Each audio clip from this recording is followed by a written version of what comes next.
I was standing alone on my private mountain road just as the sky was turning pale with dawn, snow still coming down thick and heavy, when I noticed something bright against the dark metal of my gate.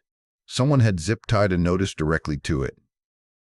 The paper looked official enough to make my heart skip for a second. Bold letterhead, stiff legal language, and a neatly boxed total at the bottom demanding payment.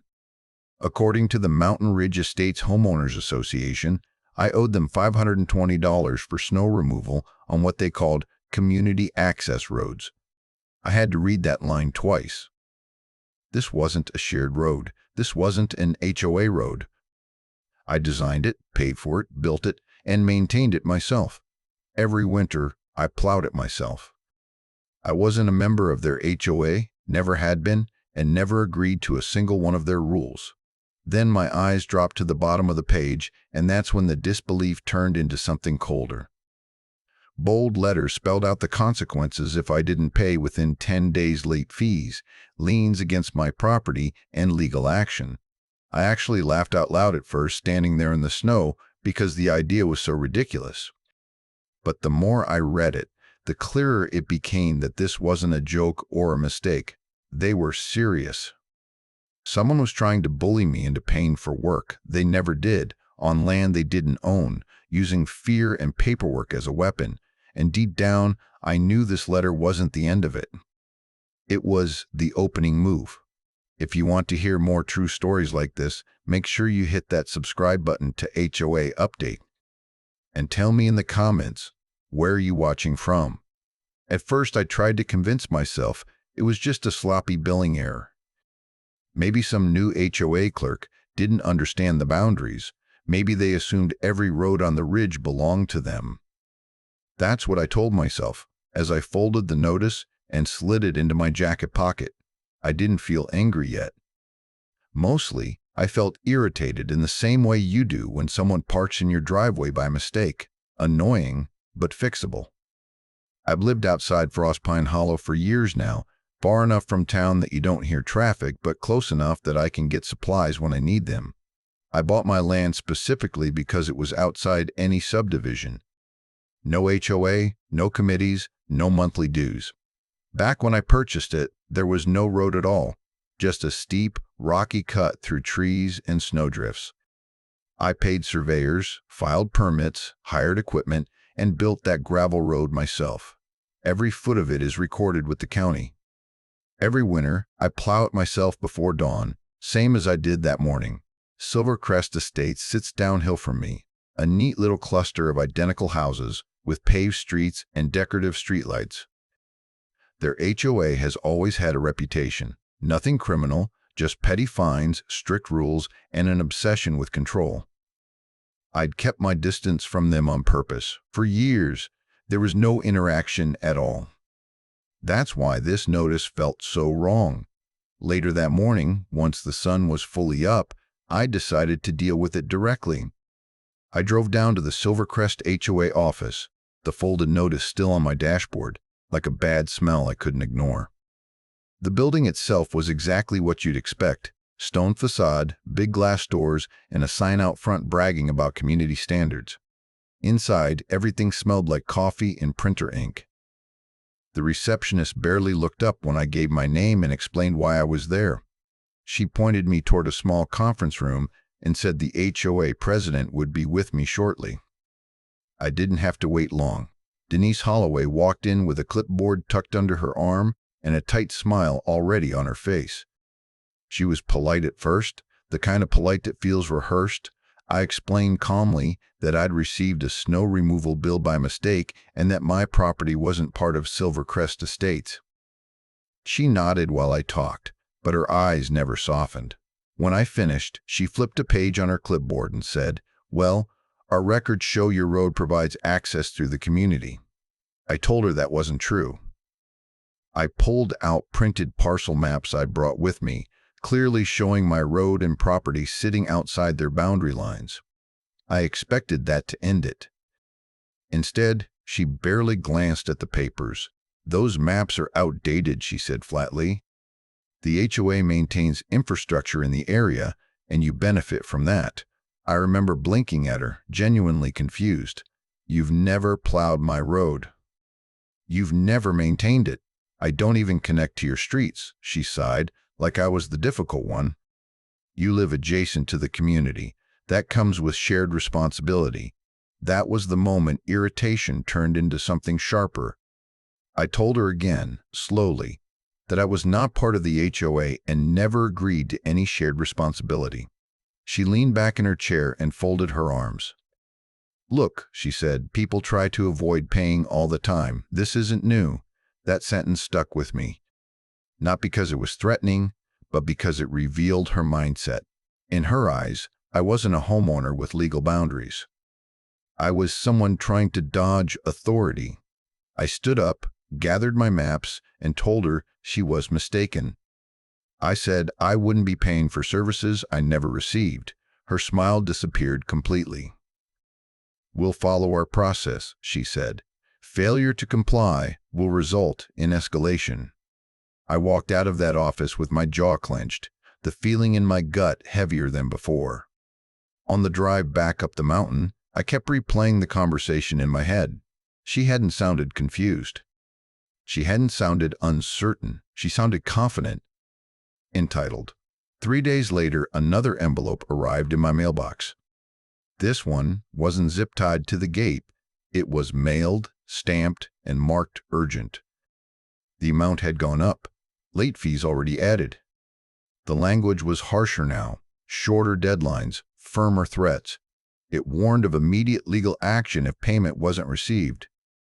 That's when I realized this wasn't about snow removal at all. This was about pressure. Over the next week, I started noticing Denise's SUV more often. Slow drives past my gate. Pauses at the roadside. Once, I caught her standing near the entrance, phone raised, taking pictures. I stepped outside and asked what she was doing. She smiled thinly and said she was documenting community access. I installed cameras that same night. I also sent a certified letter to the HOA office, enclosing copies of my deed, survey records, and county maps, formally denying any HOA authority over my property. I asked them to cease contact and correct their records. It was polite, factual, and airtight. Their response came less than a week later.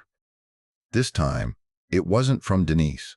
It was from a man named Robert Kane claiming to be legal counsel for Silvercrest Estates.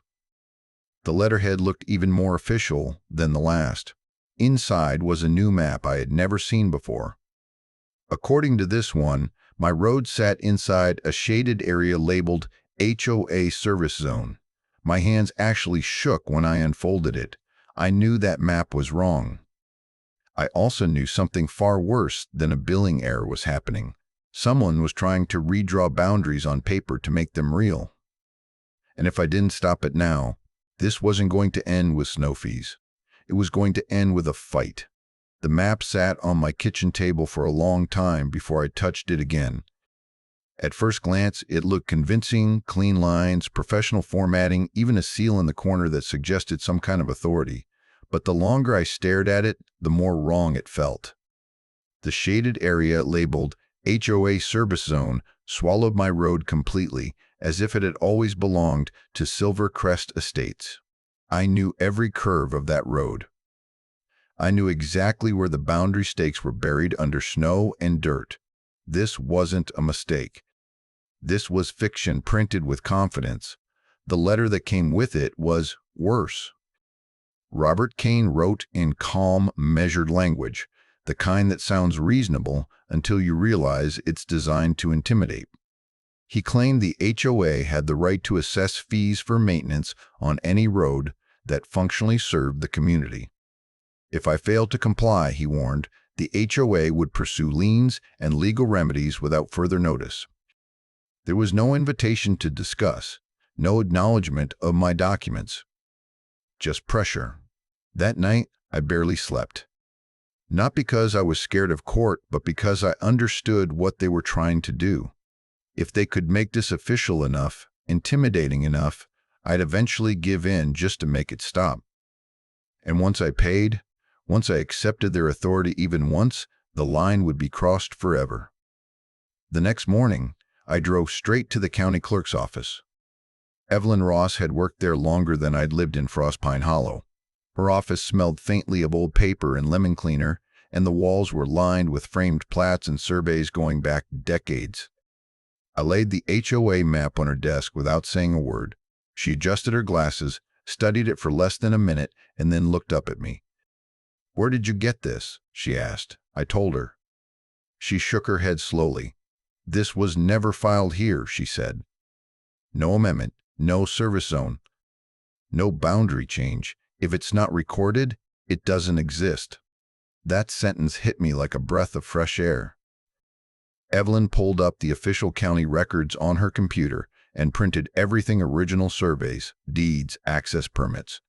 Every document confirmed the same thing. My road was private. My land was outside HOA jurisdiction. The map I'd been sent wasn't just incorrect, it was fabricated. Before I left, Evelyn gave me a look that was half concern, half warning. "You might want to talk to an attorney," she said. "This isn't normal HOA behavior." She was right. By the end of the week, I was sitting across from Laura Bennett, a property rights attorney whose office overlooked the courthouse square. I laid everything out: the notices, the photos, the fake map, the so-called attorney letter. She listened without interrupting, flipping through the documents with quiet focus.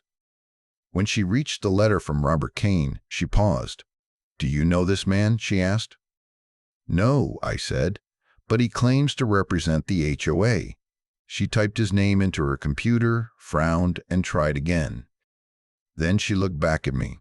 "He's not licensed in this state," she said.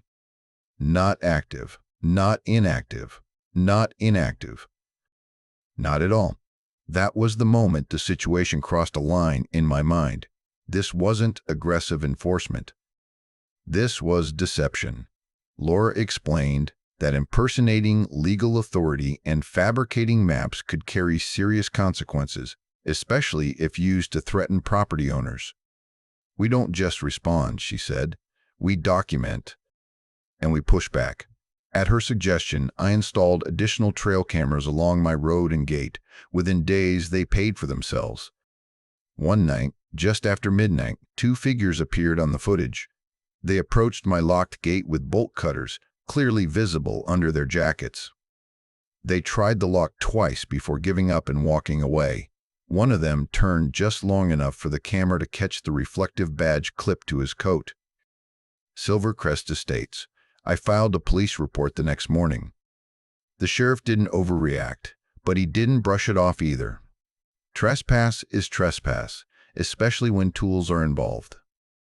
He took copies of the footage and said he'd follow up. A few days later, the HOA made their next move.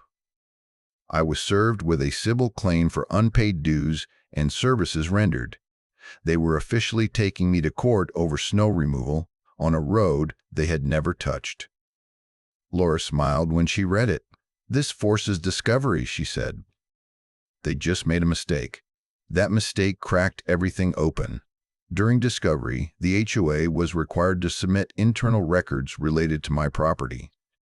That's when I got an email late one evening from a name I didn't recognize: Ethan Price. He introduced himself as a board member for Silvercrest Estates and asked if we could talk off the record. We met at a quiet diner on the edge of town. Ethan looked exhausted, like someone who hadn't slept well in weeks. He didn't waste time. "There's a second spreadsheet," he said, lowering his voice. "It's not for members."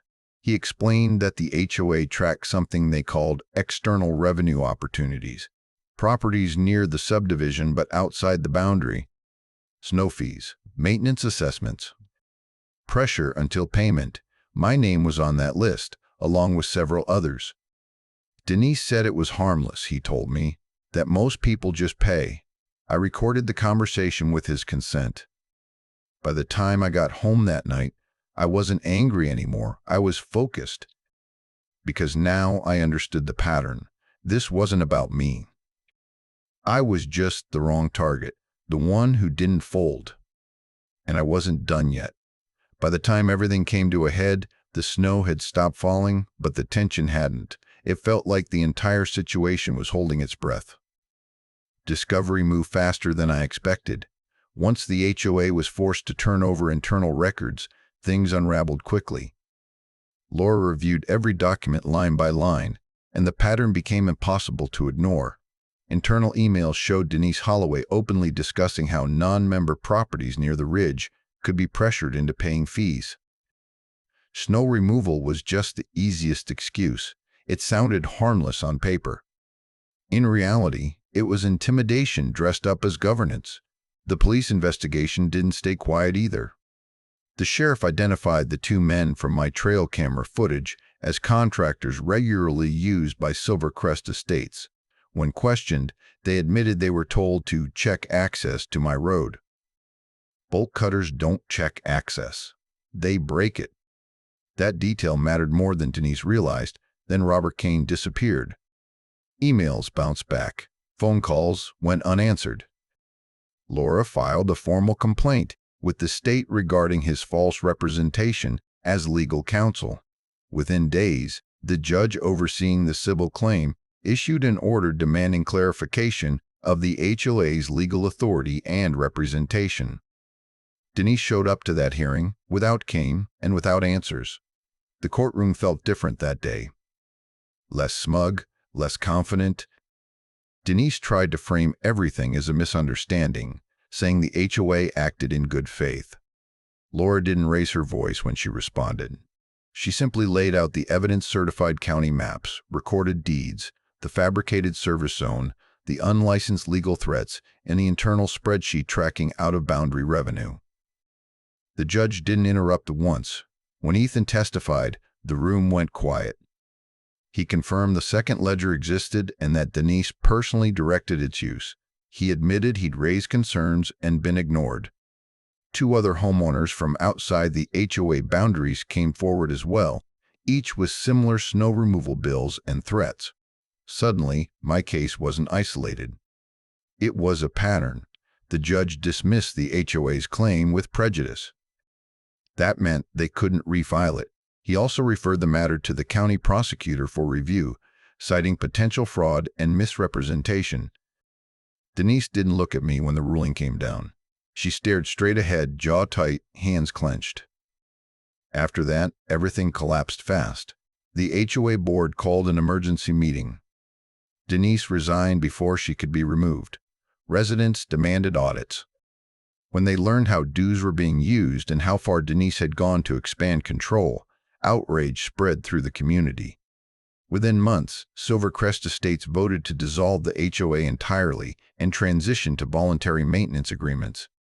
People were tired of being represented by someone who treated authority like a weapon. The prosecutor's office didn't rush, but they didn't ignore it either. Charges related to fraud and trespass moved forward. I wasn't there for every step, and I didn't need to be. What mattered most to me was the letter I received from the county a few weeks later. It formally reaffirmed what I had known all along. My road was private, independent, and completely outside any HOA authority. No ambiguity, no gray area. Winter came back around the next year, quieter than the last. No notices. No threats, no SUVs creeping past my gate. Just snow, wind, and the sound of my plow cutting through the drift like it always had. I cleared the road at dawn again, same as before, and for the first time in months, I didn't feel watched. Looking back, the scariest part wasn't the letters or even the court case. It was how easily it could have worked. If I had paid that first bill just to make the problem disappear, none of this would have come to light. The HOA would have moved on to the next name on their list. Authority only works when people accept it without question. Once it's challenged, especially with facts and records, it falls apart fast. This was never about snow. It was about control. And the moment I refused to hand it over, everything changed. If you want to hear more true stories like this, make sure you hit that subscribe button to HOA Update. And tell me in the comments, where are you watching from?